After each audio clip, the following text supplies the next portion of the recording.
Can you believe someone would stoop so low as to steal from a war hero? My own grandfather, a man who fought for this country, had his most precious memories, his military medals, swiped right from under his nose. And what I did to get them back, well, some might say it was extreme, but I had to make things right. Tell me, would you have done the same thing if it was your family, your history, that was disrespected in such a heinous way? It all started subtly, an unsettling feeling I couldn't quite place. My grandfather, a man of quiet dignity and immense pride, had always kept his military service close to his heart.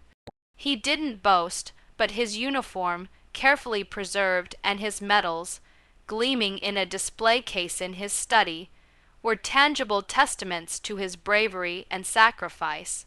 Every Veterans Day, every 4th of July, he'd bring them out, polish them gently, and share a story or two, his eyes distant as he revisited the fields of battle. These weren't just shiny pieces of metal. They were chapters of his life, sacrifices made, comrades lost, a legacy etched in bronze and ribbon. I grew up with those stories, sitting at his feet, mesmerized by the tales of courage and resilience. He taught me what it meant to serve, to protect, to endure. He was my hero, my moral compass, and those medals were the physical embodiment of everything I admired about him. I still remember the first time he let me hold his Purple Heart. Its weight was significant, not just in ounces, but in the untold pain and sacrifice it represented. He'd told me, "This isn't just mine, son. It belongs to all of us who understand the cost of freedom." That sentiment resonated deeply within me, embedding itself in my understanding of family, honor, and duty. The incident itself occurred around 6 months ago. My grandfather had been having some health issues, nothing life-threatening, but enough to warrant him moving into an assisted living facility. It was a tough decision, one we all agonized over, but ultimately it was for his own good. His house, a place brimming with decades of memories, became my responsibility to sort through. It was an overwhelming task, sifting through a lifetime of possessions, each item carrying a story, a whisper of the past. I spent weeks there, slowly and carefully packing, donating, and deciding what to keep. The study, my grandfather's sanctuary, was the last room I tackled. I remember walking in, the scent of old books and pipe tobacco still lingering, and a wave of nostalgia washing over me. The display case where his medals usually resided was empty. My heart lurched. I searched frantically, tearing through drawers, checking under rugs, my mind racing through every possible explanation. Perhaps he'd packed them himself. Maybe my aunt had taken them for safekeeping, but a quick call to her confirmed she hadn't. A cold dread began to settle in my stomach.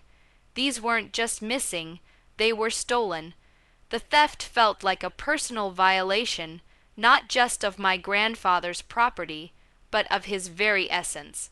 How could someone be so callous, so utterly devoid of respect, to steal from an elderly veteran? The police report was filed, but their response was lukewarm at best. "We'll do what we can," the officer said, a tired resignation in his voice, but without any forced entry. "It's a tough case. Could have been anyone with access to the house."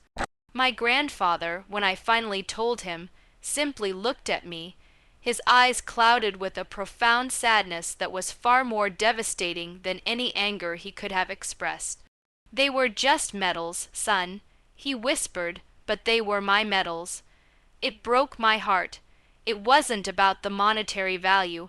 It was about the desecration of his service, the theft of his memories. That day a fire ignited within me. I swore, right then and there, that I would find those medals. I wouldn't rest until they were back where they belonged. My quest began with meticulous investigation. I started with a list of everyone who had access to the house in the months leading up to his move: cleaning services, handymen, family friends who had helped with various tasks. It was a long list, and each name brought a fresh wave of suspicion and unease. I interviewed them, politely at first, then with increasing intensity as my desperation grew. Most were genuinely helpful, offering condolences and suggestions. A few, however, were cagey, their eyes darting away, their answers evasive. One name kept resurfacing, a handyman named Gary. He had done some minor repairs around the house, a leaky faucet here, a loose shelf there, in the weeks before my grandfather moved out. He seemed pleasant enough on the surface, but there was something about him that always felt a little off. He had a penchant for expensive gadgets despite his modest income, and I'd heard whispers of him getting into trouble for borrowing things that weren't his. He was also the last person to have worked in the study. My initial approach with Gary was subtle. I called him, feigning a need for another repair. When he arrived, I tried to steer the conversation casually towards the missing items, mentioning my grandfather's sadness, hoping to prick his conscience. He remained impassive, offering superficial sympathy but no real information. He even expressed surprise, saying, "Wow, that's rough. Hope you find him." His performance was too good, too practiced. It solidified my suspicion. I started digging deeper. I talked to his former employers, his neighbors, anyone who might know something. It was like peeling back layers of an onion, each layer revealing a less savory truth. Gary had a gambling problem, a significant one, and was constantly in debt. He had a history of petty theft, though nothing as serious as stealing military honors, but the pieces were starting to fit together. He was desperate, and he had access. He knew my grandfather was elderly and wouldn't immediately notice. I knew I couldn't confront him directly without concrete proof. The police had dismissed the case, and I was on my own. So I decided to play his game, but with my own rules. I began to track his movements, discreetly at first. I drove by his house, observed his comings and goings. I even set up a fake social media profile to follow his online activity, looking for any clues, any bragging, any hint of what he might have done with the medals. It was tedious, frustrating work, bordering on obsession, but I was driven by my grandfather's quiet despair. I found that he frequented pawn shops and antique dealers, places where someone might try to unload stolen goods. I visited them too, showing pictures of the medals, hoping for a lead. Most shop owners were sympathetic, but hadn't seen anything. So that's the situation I was in, meticulously gathering intelligence, acting like a private investigator without a license, all to retrieve what was rightfully my grandfather's. And I had to make a choice. Before I tell you what happened next, I want you to pause and comment below what you would have done in my shoes. Would you have kept digging, or would you have given up? What line would you have drawn, and would you have crossed it for family? The breakthrough came unexpectedly from an online forum dedicated to military memorabilia. I had posted a description of the medals there, hoping someone might recognize them if they surfaced. One evening, I received a private message from a user. They had seen a similar set of medals for sale on a lesser, known online auction site, listed by a seller with a dubious reputation. The description was vague, but the accompanying blurred photo sent shivers down my spine. It was them. The distinctive ribbons, the faint engraving I knew so well they were my grandfather's. The seller's username was a string of random letters and numbers, but the location listed was surprisingly close to Gary's address. It was a flimsy connection, but it was enough. I knew it had to be him. My heart pounded with a mix of fury and exhilaration. I finally had my lead. My plan wasn't sophisticated, but it was born of righteous anger. I wasn't going to wait for the police or the legal system to slowly grind away at justice. I was going to retrieve them myself. I contacted the seller, feigning interest in purchasing the metals. I arranged a meeting at a neutral public location, a coffee shop known for its low-key atmosphere. I went prepared, not with a weapon, but with a recording device and a determination that burned hotter than any flame. My hands were shaking, but my resolve was solid. When Gary walked in, casually sipping his coffee, I felt a surge of cold fury. He didn't recognize me at first, which was a small mercy.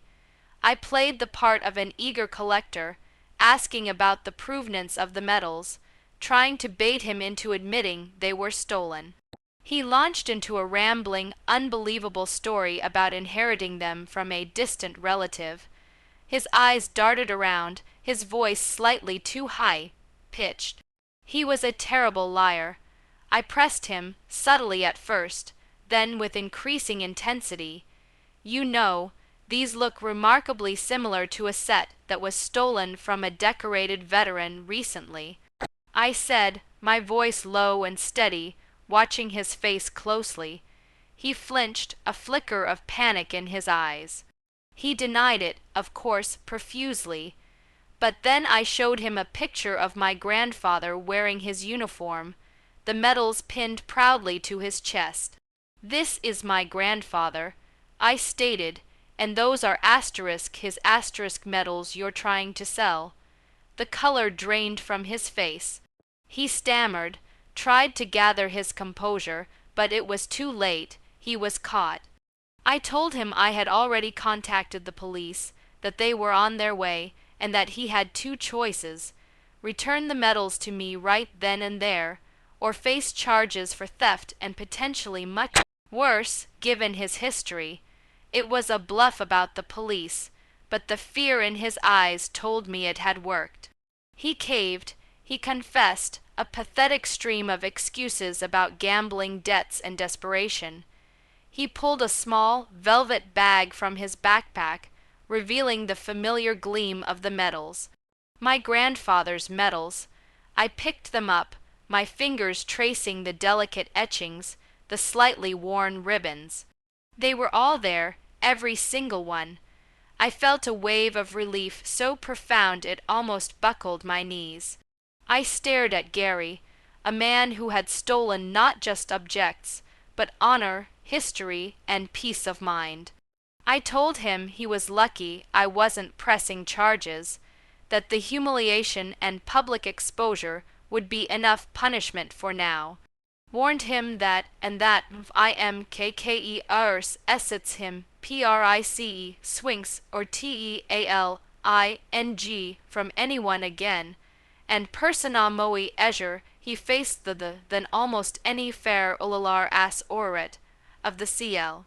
He scrambled out of the coffee shop, a defeated, pathetic figure. Walking out of that coffee shop, holding those medals, felt like walking on air. The weight of them in my hand was no longer a burden, but a testament to a battle won. I went straight to my grandfather's assisted living facility. I didn't say a word, just walked into his room and placed the velvet bag in his lap. He looked at me, then at the bag, and slowly, carefully opened it. His eyes widened, and then, for the first time in months, they filled with tears not of sadness, but of profound relief and gratitude. He pulled out the purple heart, then the bronze star, holding each one as if it were the most precious jewel. He looked at me, a silent understanding passing between us. He didn't need to ask how, he just knew. He smiled, a genuine, heartfelt smile that reached his eyes, and said, "Thank you, son, thank you." The aftermath was a quiet victory. Gary vanished from our town, his reputation shattered. I never heard from him again, and I truly hope he learned his lesson. My grandfather, with his medals safely back in their case, seemed to regain a piece of himself that had been lost. He still tells his stories, perhaps with a little more emphasis on the importance of honor and integrity. I learned that sometimes justice isn't found in courtrooms or police reports, but in the unwavering determination of an individual to protect what is sacred. It was a difficult, emotionally draining journey, but seeing my grandfather smile, knowing I had restored a piece of his history, made every single step worth it. So if you've ever felt that burning desire to fight for what's right, especially when it involves family, then you know exactly how I felt. Like this video if you were on my side in this quest for justice. Subscribe for more stories like this, where ordinary people face extraordinary challenges. And please, share your final thoughts on this whole mess in the comments section below. I'll see you all in the next story.